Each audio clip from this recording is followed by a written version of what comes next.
Shalom sahabat Kalimatullah dimanapun berada. Apa kabar sahabat semuanya? Saya berharap kita semua ada dalam keadaan sehat dan selalu di dalam perlindungan Tuhan kita Yesus Kristus. Terus dukung perkembangan channel ini dengan cara like, komen, dan subscribe. Hari ini kita akan menyimak bersama sebuah artikel tentang deretan para ulama yang murtad dari agama Islam yang pasti akan menggamparkan kita semua. Kita tahu bersama bahwa agama Islam adalah agama pembawa damai. Tapi alasan para ulama besar ini meruntuhkan hal itu karena mereka tidak menemukan kedamaian di dalamnya. Berikut kisah dan alasan mengapa para ulama ini mengambil keputusan untuk murtad. Sungguh beragam alasan para ustadz itu untuk murtad, semuanya tentu unik-unik. Intinya adalah bahwa mereka tidak mendapat kedamaian, keadilan, tetapi siksaan. Tidak sedikit dari mereka kecewa melihat ajaran yang mereka anut tidak sesuai dengan hati nurani. Deretan ulama yang putuskan murtad karena alami berbagai kejadian.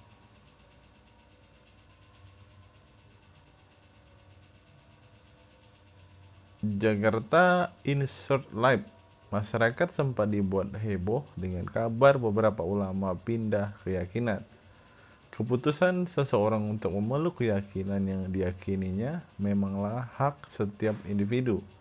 Namun, masyarakat kerap mempersalahkan seorang yang memutuskan untuk pindah keyakinan, terlebih yang melakukannya adalah seorang ulama.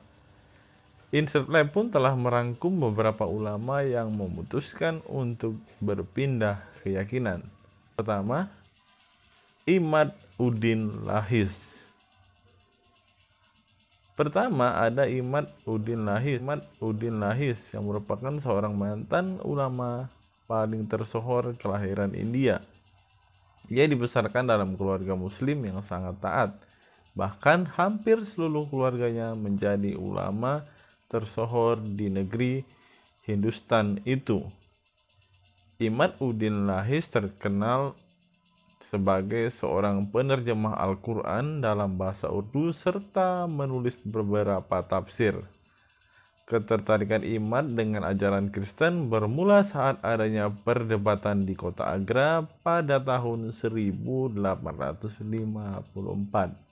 Pada saat itu, dari pihak Kristen diwakili oleh Karl Gottlieb Vander, pendeta asal Jerman. Sementara dari kaum Muslim diwakili oleh saudara-saudari Imad, yaitu Rahmatullah Khairnami dan Muhammad Wazir Khan. Imad mempelajari kehidupan seorang sufi yang juga memutuskan untuk murtad, yaitu Maulvi Safdar Ali.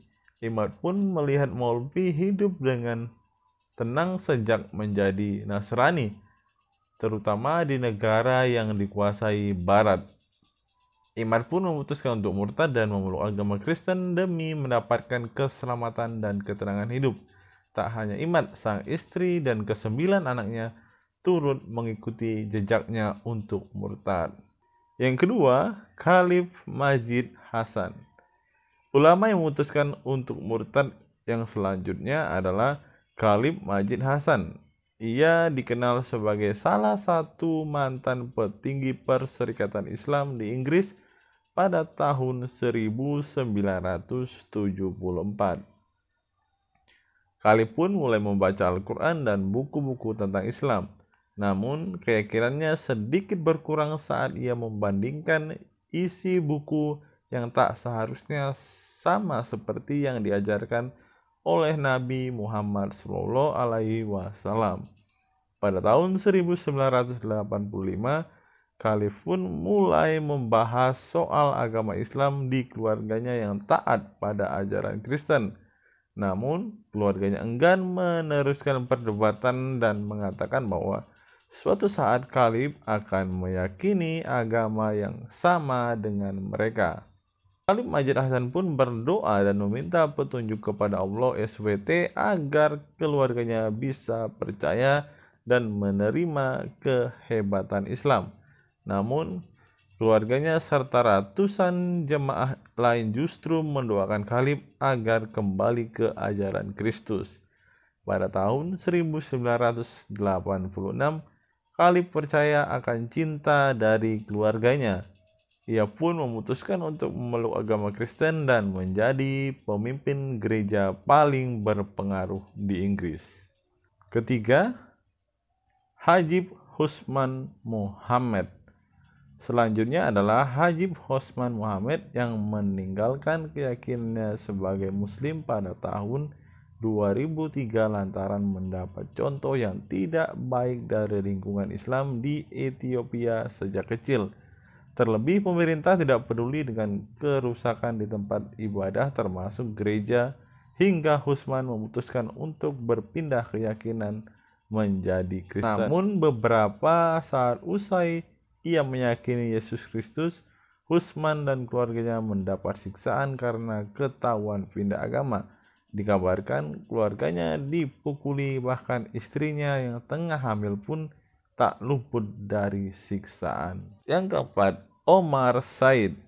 Omar Said merupakan seorang budak Muslim di Amerika Serikat yang menceritakan latar belakang banyaknya orang Afrika yang dipaksa dan dijual sebagai budak selama perdagangan budak Atlantik.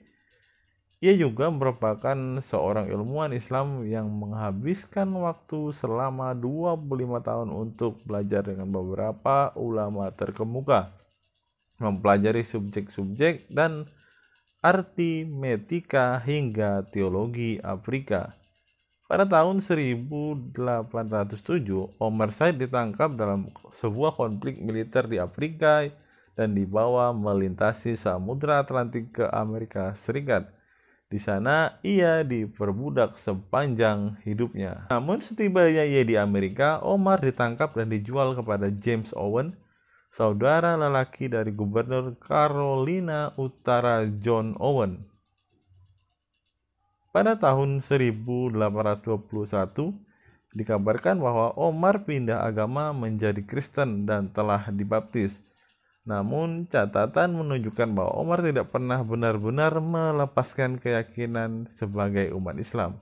Omar meninggal pada tahun 1864, 1 tahun sebelum Amerika Serikat secara resmi menghapuskan perbudakan. Dia menghabiskan 50 tahun hidupnya sebagai budak di rumah keluarga Owen. Kelima, Dr. Mark Gabriel Mustafa. Dr. Mustafa memutuskan untuk mengganti namanya menjadi Mark Gabriel. Dr. Mustafa merupakan mantan ulama dan guru besar di Universitas Al-Azhar, ibu kota Kairo, Mesir. Ia dikabarkan telah mengubah keyakinannya pada tahun 1994 setelah melalui serangkaian peristiwa hidup yang membuatnya enggan menjadi seorang Muslim. Pria kelahiran Kairo 30 Desember 1957 itu sebenarnya lahir dan tumbuh di lingkungan dan budaya Islam yang ramah. Namun pergaulannya usai mengunjungi beberapa negara barat dan timur membuatnya jauh dari ajaran Islam. Ia menemukan fakta beberapa pemimpin Muslim justru mengajarkan kekerasan pada para pengikutnya. Saat Dr. Mustafa kembali ke Al-Azhar, pihak kampus mendengarkan kesalahpahamannya mengenai Islam. Dr. Mustafa pun akhirnya dikeluarkan dan lalu ditangkap dan dibiarkan kelaparan selama 3 hari. Setelah itu, Dr. Mustafa pun dilepas tanpa pengadilan apapun. Pria yang telah mengganti nama menjadi Mark Gabriel itu semakin kehilangan keyakinannya pada Islam lantaran tidak menemukan kedamaian di dalam ajaran tersebut. Kisah Dr. Mustafa ini sempat viral pada tahun 2014 lalu, namun pihak kampus Al-Azhar akhirnya menampik kabar tersebut. Berdasarkan jejak daring ditelusuri Insert Live dari beberapa sumber, pihak kampus bahkan tidak pernah mendengar nama tersebut. Seorang pejabat di Al-Azhar yang telah bekerja 30 tahun di bagian penempatan dan pensiunan dosen menduga bahwa berita ini dikarang untuk kepentingan sensasi dan urusan bisnis semata. Kiranya berita hari ini membukakan pikiran para sahabat untuk bersemangat memberitakan kabar baik agar lebih banyak jiwa lagi yang diselamatkan. Sekian video saya hari ini. Kiranya video hari ini bisa memberikan pengetahuan baru bagi kita semua. Salam waras, salam sadar, sampai bertemu di video-video saya berikutnya. Tuhan Yesus memberkati kita sekalian.